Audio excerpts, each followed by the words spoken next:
Just when you talk about the fertiliser moving over and back, does the haulier not run the risk? I presume when the haulier is going, there'll be a dispatch docket with every load or whatever they're doing, and the source will be on it. Like, I presume that they run a risk if they're lifting fertiliser here and saying it came from the north. Would you not agree? There's no legislation stopping them. It's free trade between the north and the south. So there's absolutely nothing to stop in Northern Ireland merchants selling in the south and vice versa. You know, up to now, you know, sterling is a disadvantage, all right. Might be an advantage at the moment. Yes, yeah. But from a point of view, that's the, you know, you trade in sterling. And in the line of the medicines, if you say that it's free trade, are you saying as well that you can get your medicines in the north, no problem, and shoot across? Yeah. Yes, you can. Now, again, the department will defend that to say that the registration numbers and that you will be in breach of your own medicines record by using products that were licensed in another jurisdiction here. But in essence and in practice, for example, the example I just gave of ivermectin-based products for lungworms, there would be no issue with a farmer actually potentially buying these products in the north. Again, they may be in breach of maybe even some of their quality assurance by not registering that they've used them. But the practicalities of it and the realities of it is you can actually just go across, buy your product, administer your product. And say for most farmers that's dealing with, look, they're dealing with co-ops, they're dealing with, some of them are dealing with chemists, some of them are dealing with VITs. But as they're going along down through the years, they've built up a relationship with all of them, say. And the people that they're dealing with over the number of years nearly knows what they need each time. They've an experience at it. They're basically a suitably qualified person. Am I not right in saying that there is basically advice there at the moment for the department to say that this can work, and they don't seem to want to take it?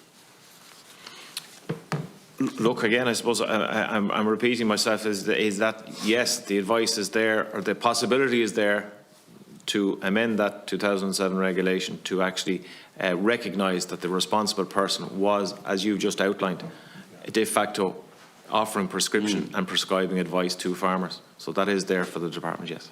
And is there a worry among co-ops and indeed the different pharmacists and all of them, is there a problem, or is there a fear that VITs in the department and VITs out there are going to basically put this is going together and the VITs are going to have a monopoly? Because we were assured at the beginning of this debate, every one of us, because we brought this up at every debate, that we feel that it's not a good scenario. It puts a farmer in a fairly awkward situation, that you're looking for a prescription from someone that you might want to go down the road, you know, and we were assured that they could get it at their herd test or whatever, their general programme of dosing for the year.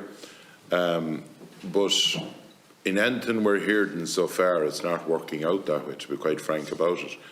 And I'm just wondering, like, are we just making a cosy cartel contrary to all EU law, or what the EU is supposed to be about, if it's about anything, that we would be given a free market to make sure that there would be competition in it? What's your thoughts on that?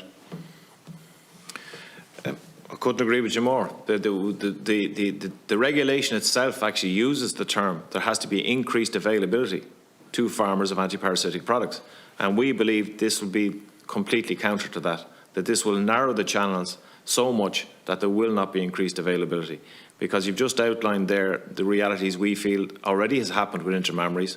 There will be pressure put, intended or otherwise, to actually purchase off the channel that has prescribed.